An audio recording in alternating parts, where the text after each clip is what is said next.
Hi everyone, it's Andrea over at Sewspire.com. I hope this video finds you well. Today I want to share with you a little piece of my design methodology. We're going to craft a custom cosmetic bag. Some of you may have got a sneak peek at this project on Instagram and Facebook if you follow me at Sewspire. What this tutorial will teach you is how you can calculate the measurements to design a cosmetic bag that will hold your contents perfectly. So that's a little bit different than the tutorials that I've produced in the past and shared with you here, because if you want, you can use my exact same measurements and you'll end up with the bag that we finished here today together. But you'll also have the tools you need, if you like, today or in the future to design a bag that suits you perfectly, okay? So shall we get started? Okay, so for this, you're definitely gonna want some paper to take your notes on and calculate the measurements. The first measurement is going to be the width of your project. So that's going to be determined by the length of your zipper. My zipper is 15¼ inches long, but I know I can sew through that tape on either end.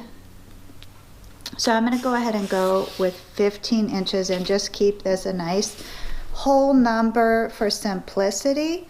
So the width of my bag will be 15 inches, and that is not the finished width, okay? So let's clarify, that is the cut width, all right?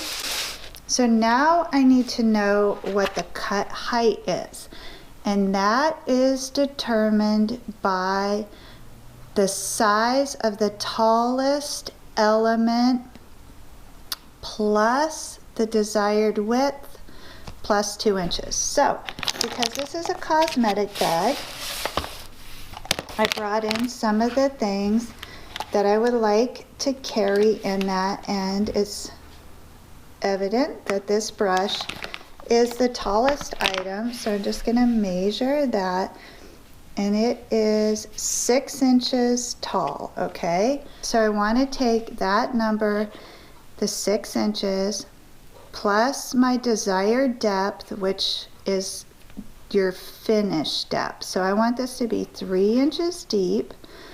So I'm going to add 6 plus 3 plus 2 inches. The 2 inches will account for your seam allowance and the fact that if you create this exactly 6 inches, these brush hairs are going to get caught in your zipper. So 1 inch to clear the zipper and then 1 inch to absorb the seam allowance, all right? So my total is 11 inches, and that's going to be my cut height. All right, so now I have my panel measurements, which are 15 inches wide by 11 inches high. Okay, so now we need to determine the height of your interior pockets. So I want you to take your tallest item, is this brush, which was 6 inches, and just add 2 inches to that. So my pockets are going to be 8 inches tall, and that's not the finished measurement on the pocket. That's just the cut measurement. This pocket's going to get folded in half, and so after I'm done finishing the pocket, it's going to end up to be roughly half the height of this brush. So in my case, the pocket is going to be 15 inches wide by 8 inches tall. All right, so now I have all of my measurements. I want to begin with those exterior panels. So this patchwork panel is 11 by 15, and I crafted that from 3 coordinating pieces of material. My top 2 panels were 3 inches tall, and this bottom panel was 7 inches tall, and I just pieced those together and then trued it up, so it was in fact 11 by 15. I backed that with some quilt batting and then added a couple accent rows there.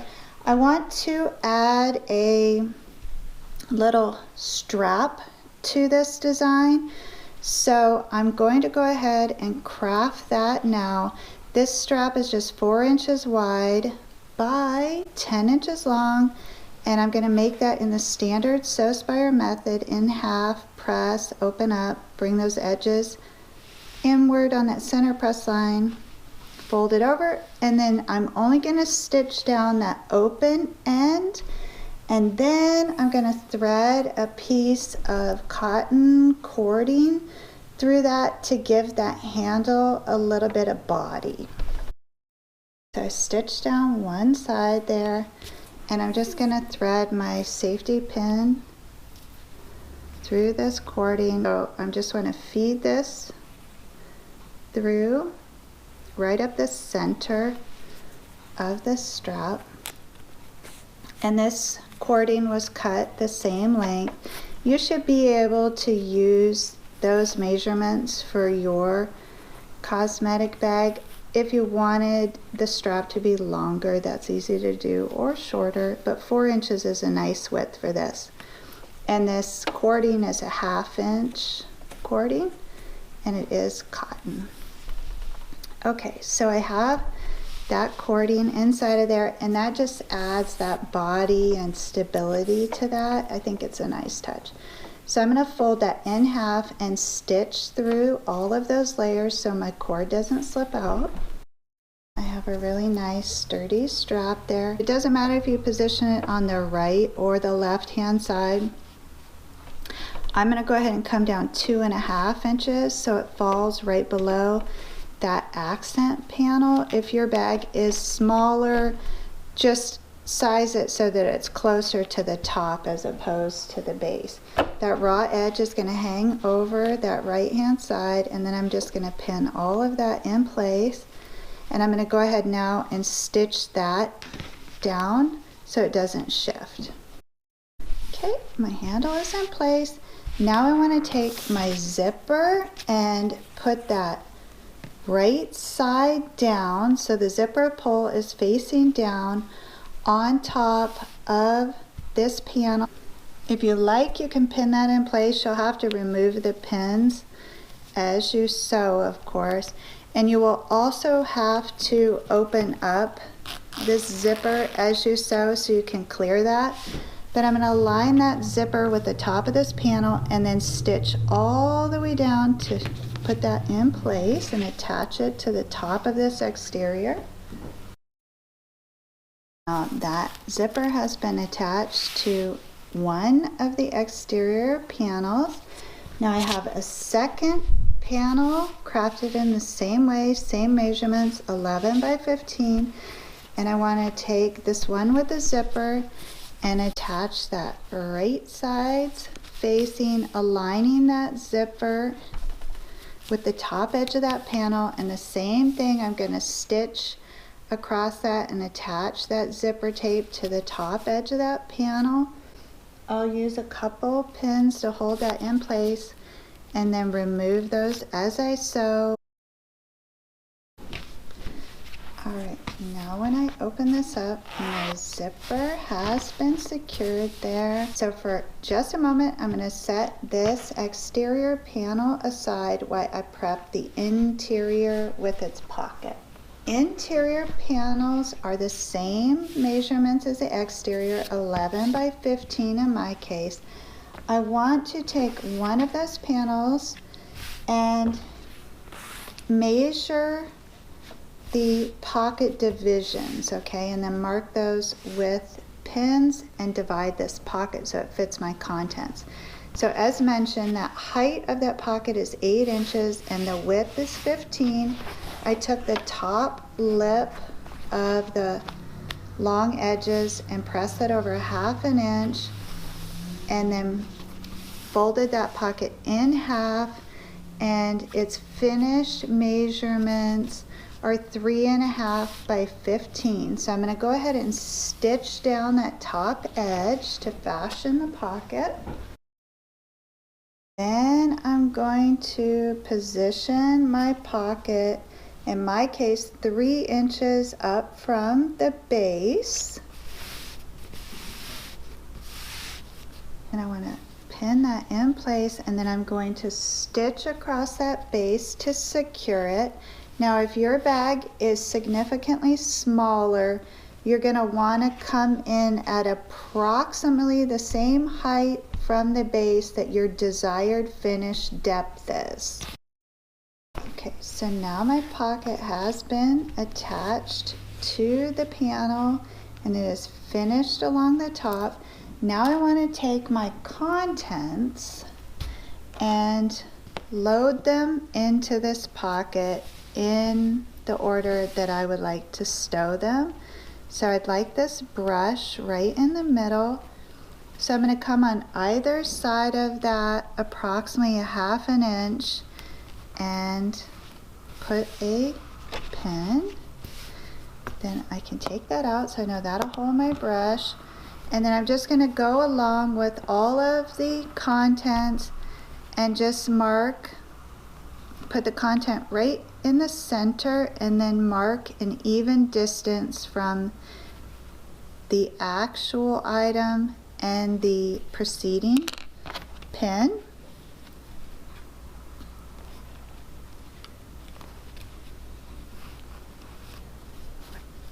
And it's kind of surprising, like you'd think that this mascara would be a very slim pocket, but it's actually almost 1.5 inches.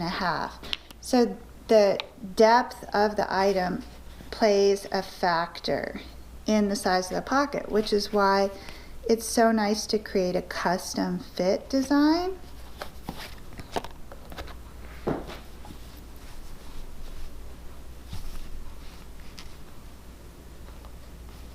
And then I'm going to size the rest of these for lipstick.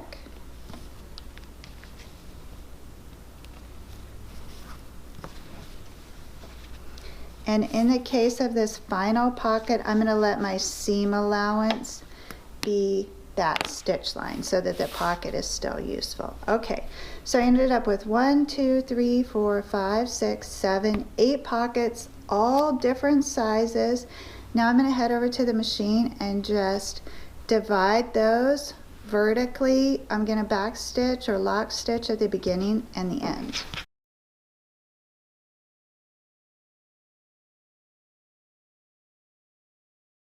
All my pockets divided, and now I'll just do a test fit.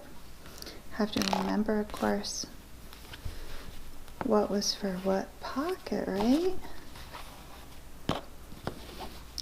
And that fits beautifully. Okay, so I'll take everything out to continue sewing. I have another interior panel. I'm not going to put pockets on this side, but you certainly could do that in the same way and have a lot of pockets available to you. Okay, so now it's time to bring back over this panel here that has your zipper attached to it. We want to turn that upside down. The only thing you really have to be mindful here is where the top of your pocket is, because you don't want to attach this and your pockets are upside down. I'm guessing that would make you sad. Okay, so take that panel and turn it so it is facing that batting, and the zipper is wrong side up. Your pocket is, the top of your pocket where you would insert the contents is towards that zipper, going to overlap that entire zipper by a ½ inch, okay?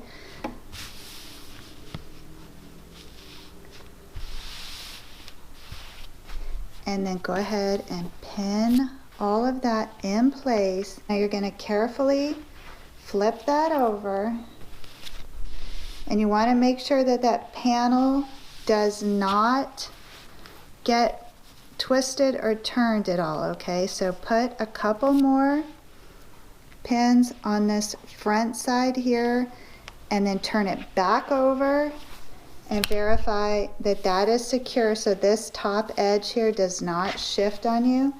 Then you can turn it over and you're going to stitch all the way down this top edge, And what that will do is attach that under layer, okay?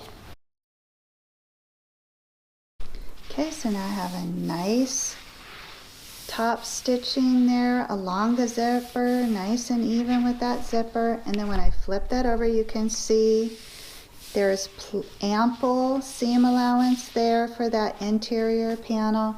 When I remove those pins and pull this back, you can see how finished that interior is, okay? And then my pockets are going in the right direction. So I want to fold that panel back, go ahead and pin that so it doesn't get tangled up in your next panel, which you're going to position on top of that other panel with the pockets, and you're going to overlap that zipper by 1/2 inch.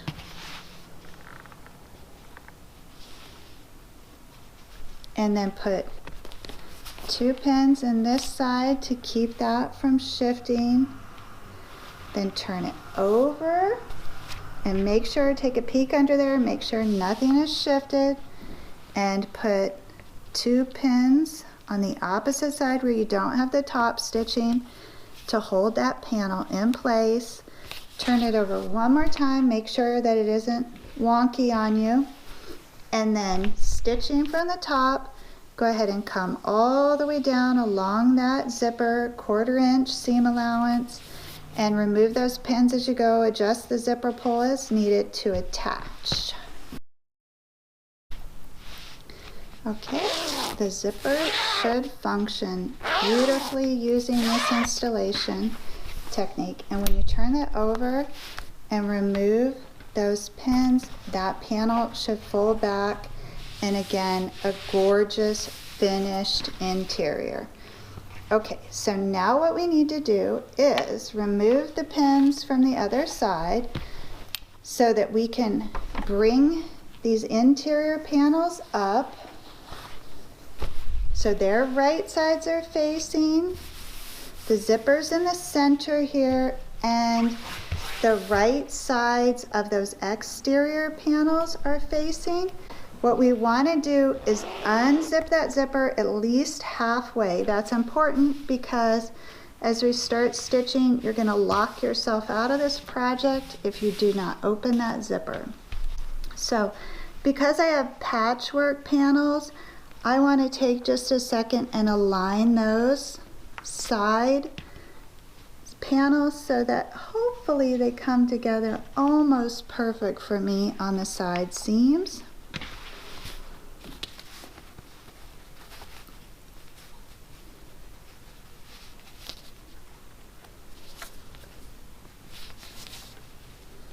Alright, so I have a couple of pins holding those panels together, and then I want to align the interior panels with a few pins.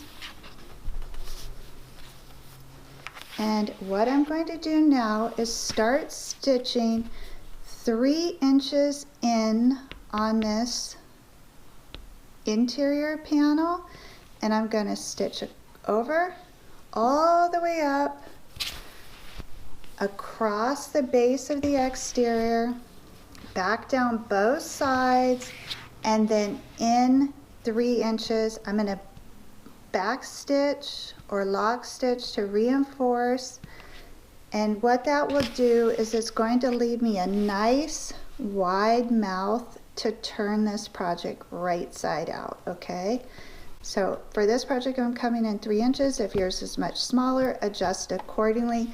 Leave yourself at least 1 inch on either side. And for this, I like the 3/8 of an inch seam allowance. You could go to 5/8. Only thing to keep in the back of your mind is those metal tabs on that zipper. So probably safer to use 3/8.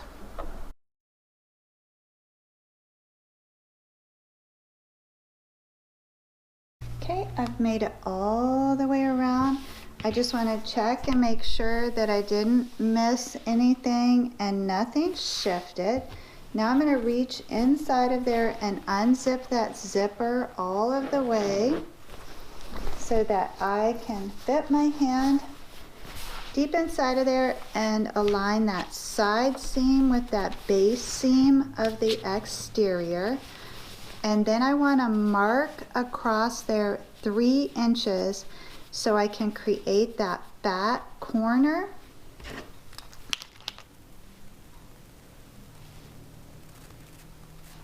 I'm going to go ahead and stitch across there.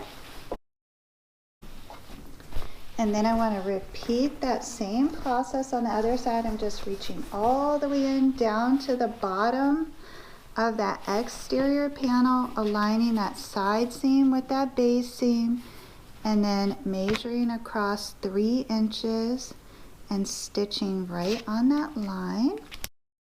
And then I can trim off to the right of that stitch line.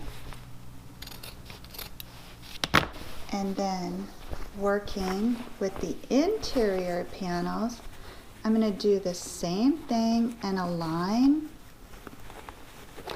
that base seam with that side seam and mark off 3 inches there. Because this does not have batting, I'm just going to crease it with my nail and stitch across there. Repeat the same process for the other corner, lining up that side seam with that base seam, measuring 3 inches and stitching across. Then I want to cut to the right of that stitch line. And now I can reach inside of there and turn the project right side out.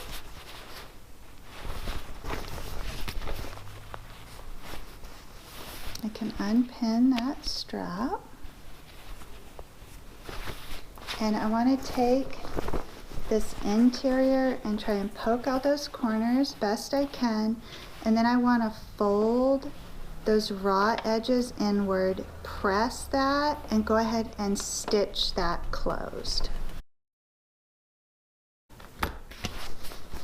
And now I can take that interior and tuck it inside the exterior. I really love the colors in this bag. These fabrics are stunning. Okay, and this is a great size cosmetic bag. It's on the larger end, which is wonderful because if you'll be traveling, you can fit everything that you need.